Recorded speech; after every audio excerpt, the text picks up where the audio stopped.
আগামী বৃহস্পতিবারের মধ্যে জুলাই সনদের বিষয়ে সব দল সমঝোতায় পৌঁছাতে পারবেন বলে আশা করেছেন ঐক্যমত্য কমিশনের সহসভাপতি অধ্যাপক আলী রিয়াজ।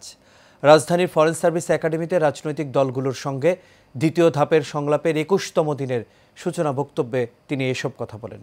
এদিকে দিনের শুরুতে আয়োজিত সংলাপে একমতে পৌঁছাতে পারেনি রাজনৈতিক দলগুলো। বিস্তারিত নূর মোহাম্মদ ভুঁইয়ার রিপোর্টে।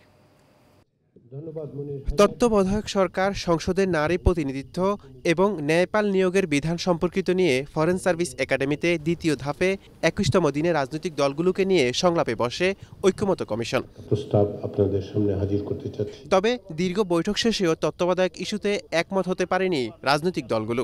আলোচনা হচ্ছে, আমরা একমত হচ্ছি বা সিদ্ধান্ত হচ্ছে, সেগুলো কিভাবে বাস্তবায়ন হবে এই ব্যাপারে কোনো ধরনের ইঙ্গিত স্পষ্টভাবে নাই, বরং যেটা লেখা হয়েছে সেটা একেবারেই শুধু হতাশাব্যঞ্জক নয়, এটা ডেঞ্জারাস। সর্বশেষ যে তত্ত্বাবধায়ক সরকার ব্যবস্থা ছিল, আমরা সেই তত্ত্বাবধায়ক সরকারের ব্যবস্থাতেই আমরা ফিরে যাওয়াটাই আমাদের জন্য উত্তম। আমরা অনেকগুলো দল এটাকে সিরিয়াসলি অপোজ করেছি এবং বিএনপির কাছে আমরা অনুরোধ করেছি যে আপনারা এই জায়গায় অন্তত একমত হন, এই জায়গায় অন্তত নোট অফ ডিসেন্ট আপনারা দিয়েন না। এই আলোচনার মাধ্যমে যে বিষয়গুলোতে আমরা একমত হতে পারছি সেটি এই আগামী নির্বাচনের আগেই একটি লিগ্যাল ফ্রেমওয়ার্কের মাধ্যমে আইনি ভিত্তি দিতে হবে। বৈঠকে রাজনৈতিক দলগুলোর কাছে জুলাই সনদের খসড়া দেওয়ার কথা উল্লেখ করেন ঐক্যমত্য কমিশনের সহসভাপতি অধ্যাপক আলী রিয়াজ।